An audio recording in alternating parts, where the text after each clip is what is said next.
Florence Nightingale, the pioneering British nurse born in 1820, transformed modern healthcare with her revolutionary practices in nursing.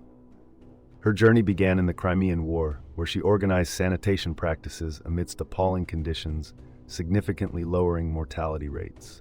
Known as the Lady with the Lamp, Nightingale tirelessly addressed patient care, roaming the wards at night to tend to wounded soldiers. Her groundbreaking work on hygiene and patient treatment laid the foundation for nursing as a respected profession.